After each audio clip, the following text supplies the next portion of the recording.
చాలా superb recipe. మీకు వింటేనే నోరూరిపోతుంది, అంత సూపర్గా ఉంటుంది. మీరు ఖచ్చితంగా ఈ రెసిపీని ట్రై చేయాలి. ఇంతకు ముందు ఎప్పుడు కూడా తిని ఉండరు ఇలాంటి రెసిపీని. సో అలాంటి రెసిపీ చూపించబోతున్నాను. అదేంటంటే రొయ్యలు, తెలగపిండి, కారం ఎలా తయారు చేసుకోవాలో చూద్దాము. సో 1 కప్పు రొయ్యల్ని ఇలా ఉడికించి పెట్టుకున్న రొయ్యలు, పసుపు కొంచెం ఉప్పు వేసి ఉడికించి పెట్టుకున్నాము. ఆ రొయ్యల్ని 1 కప్పు రొయ్యలు తీసుకోవాలి. ఆ కారంలోకి గాను ఇలా ఎండుమిర్చి చూడండి, ఎండుమిర్చి అలాగే కొద్దిగా కరివేపాకు, 2 చుక్కల ఆయిల్ వేసి ఫ్రై చేసుకున్నాము. అలాగే దీంట్లోనే మరికొన్ని ఇంగ్రీడియంట్స్ యాడ్ చేసుకుని వాటిని కూడా కలిపి మరొక 2 నిమిషాలు ఫ్రై చేసుకుంటే సరిపోతుంది. ఇగో దాల్చిన చెక్క చిన్న ముక్క, అలాగే ఒక లవంగాలు 3. చూడండి ఈ క్వాంటిటీ చాలా తక్కువ. మనం తీసుకునే క్వాంటిటీని బట్టే ఇంగ్రీడియంట్స్ కూడా మసాలాలు వేయాలి. మరీ ఎక్కువ వేయకూడదు. ఓవర్గా వేస్తే స్పైసెస్ అనేది కడుపులో మంట, అల్సర్ లాంటివి వస్తాయి. సో జీలకర్ర 1 పావు స్పూన్ వేసుకోవాలి.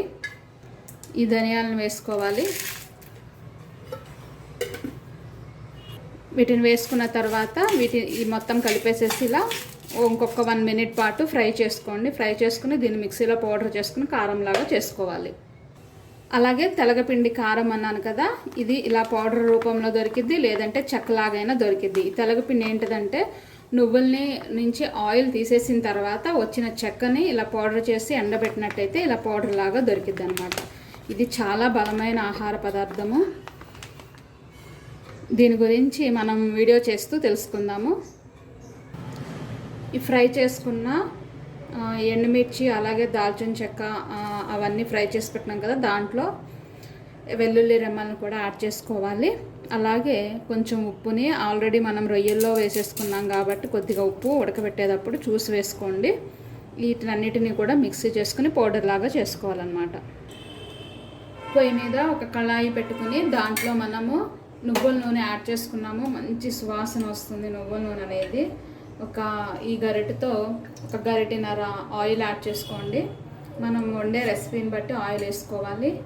దీంట్లో నువ్వుల చెక్క అంటే తెలగపిండి చెక్క, అలాగే నువ్వుల నూనె చాలా బాగుంటుంది. Super combination. మీరు ఖచ్చితంగా ట్రై చేయాల్సిందే. మొట్టమొదటిసారిగా ఈ వీడియోని అయితే మన ఛానల్లోనే పబ్లిష్ చేస్తున్నాము. దీంట్లో కొద్దిగా ఉల్లిబొందుని కూడా వేసుకోండి. సీ ఫుడ్ ఆర్ట్లో ఉల్లిబొందు అనేది వేస్తే చాలా మంచిది. ఈ విధంగా ఫ్రై అయిపోయిన తర్వాత ఇప్పుడు మన రొయ్యల్ని యాడ్ చేసేసుకోవాలి. రొయ్యలు ఆల్రెడీ ఉడికిపోయినాయి కాబట్టి జస్ట్ కొంచెం సేపు ఫ్రై అయితే సరిపోతుంది. ఎక్కువసేపు ఏమీ ఫ్రై అవ్వాల్సిన అవసరం ఏం లేదు.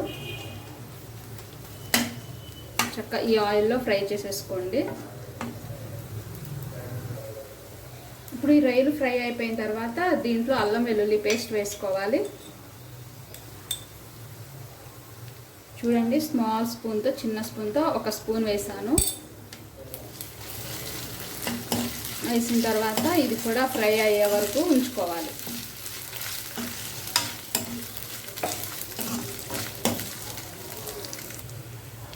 రొయ్యలు ఎంతైతే తీసుకున్నామో ఈ తెలగపిండి కూడా అంతే క్వాంటిటీ వేసుకోవాలన్నమాట దీంట్లో.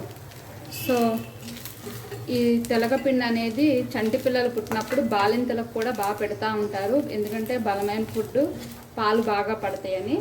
ఇలా తెలగపిండి వేసినప్పుడు కొంచెం వాటర్ చల్లుకోండి. జస్ట్ ఒక 2 స్పూన్స్ అట్లా అంతే. మరీ టూ మచ్ వాటర్ కాదు, కొంచెం. చూడండి, ఇలా చేతి తీసుకొని కొద్దిగా ఆ తెలగపిండి ఉడకడానికి సరిపడా అన్నమాట.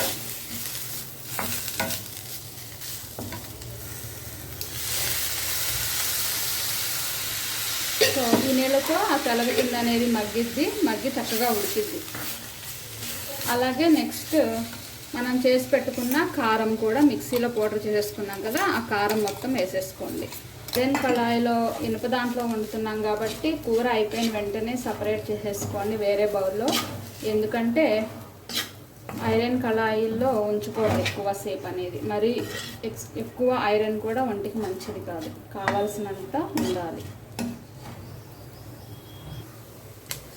తెలగపిండి అలాగే రొయ్యలు కర్రీ రెడీ అయిపోయింది. కొంచెం ఇలా ఇనప కళాయిలో అడుగు అంటుతూ ఉంటుంది. అలా అంటే వరకు కూడా ఉంచుకోవాలన్నమాట. అప్పుడు ఆ ఫ్లేవర్ అనేది చాలా బాగుంటుంది. అంటే మాడపెట్టాలని కాదు, కానీ కొద్దిగా అలా అడుగంటినప్పుడు ఆ ఆయిల్ అనేది కూడా బయటకు వస్తుంది, కర్రీలో ఉన్న ఆయిల్. సో అలా అయిందంటే అప్పుడు కర్రీ ఫినిష్ అయిపోయినట్టు. సో చూడండి, చక్కగా రెడీ అయిపోయింది. ఇప్పుడు స్టవ్ ఆఫ్ చేసేసుకుని సర్వ్ చేసుకుందాము. కొంచెం కొత్తిమీర వేసుకోండి కొద్దిగా. తెలగపిండితో ఇంకా పప్పులు అలా రకరకాల డిషెస్ వండుకోవచ్చు. సో నెక్స్ట్ వీడియోస్లో వాటిని కూడా మనం చూద్దాం. సో మీకు నచ్చింది కదా ఈ రెసిపీ? ఇంకెందుకు ఆలస్యం, మీరు కూడా ట్రై చేసి ఎలా వచ్చింది అనేది నాకు కామెంట్ చేయండి. Thank you for watching this video. Bye bye.